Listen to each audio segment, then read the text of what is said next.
Peut-on établir une différence entre ce qui est légal et ce qui est légitime? Existe-t-il des lois injustes?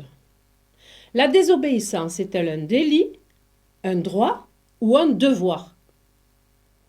On l'a dit, il existe des lois qui, bien que légales, sont illégitimes. Était-il légitime d'obéir aux lois anti-juives de la période d'occupation? En aucun cas.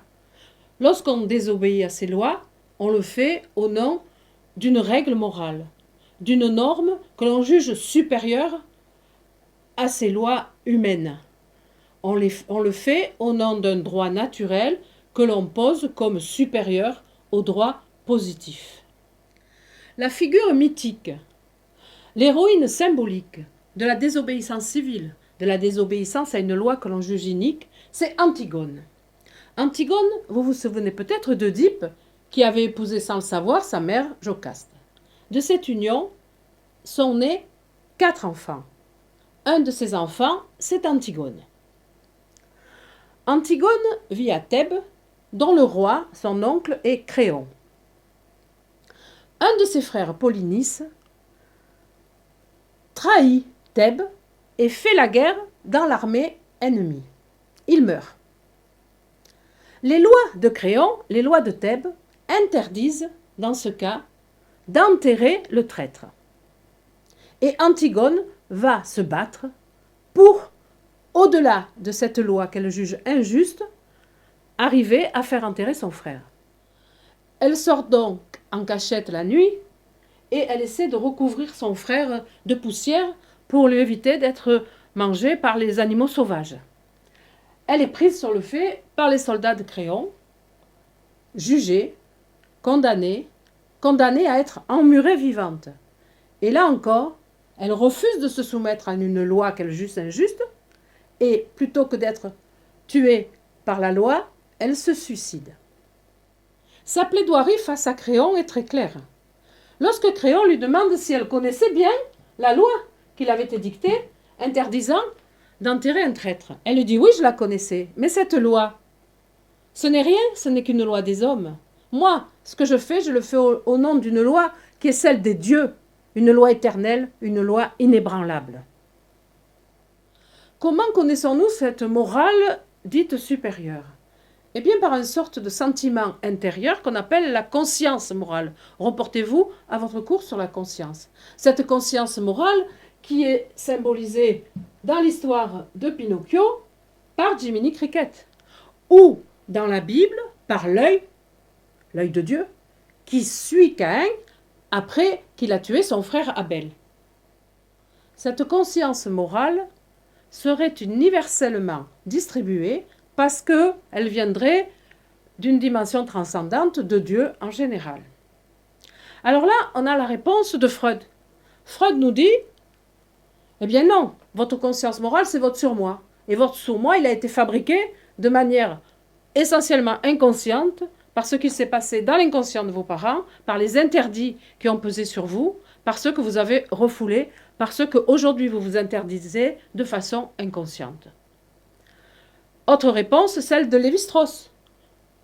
S'il y avait une morale universelle, on pourrait peut-être justifier cette idée d'une morale transcendante. Lévi-Strauss a cherché une seule règle morale, l'interdit de l'inceste. Mais nous dit-il, l'interdit de l'inceste, ce n'est pas pour des raisons morales qu'on vous interdit d'épouser votre sœur ou votre mère.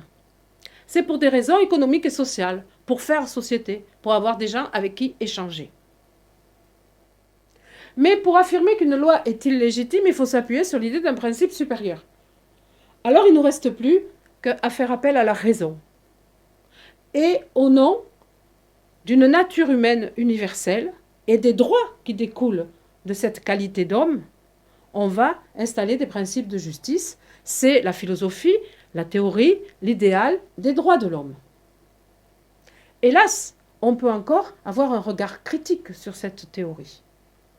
En effet, y a-t-il exactement des droits universels? On voit bien que selon les cultures, la morale même est différente. La polygamie est tout à fait naturelle et admise par de nombreuses cultures, pas dans d'autres. La loi du talion, qui se trouve dans la Bible et qui est donc admise par les Juifs, n'est pas reconnue en démocratie où nous ne pouvons pas nous venger nous-mêmes. Au temps d'Aristote, il lui aurait suffi de déclarer qu'un homme qui est bon, juste, compatissant avec ses esclaves est un homme qui applique la morale et la justice. Donc, il est difficile de dire qu'il y a des droits de l'homme universels et peut-être, au nom de droits qui ne sont que les nôtres, aller les imposer à d'autres cultures. Là encore, il est difficile de trouver un principe supérieur auquel se référer qui soit inattaquable.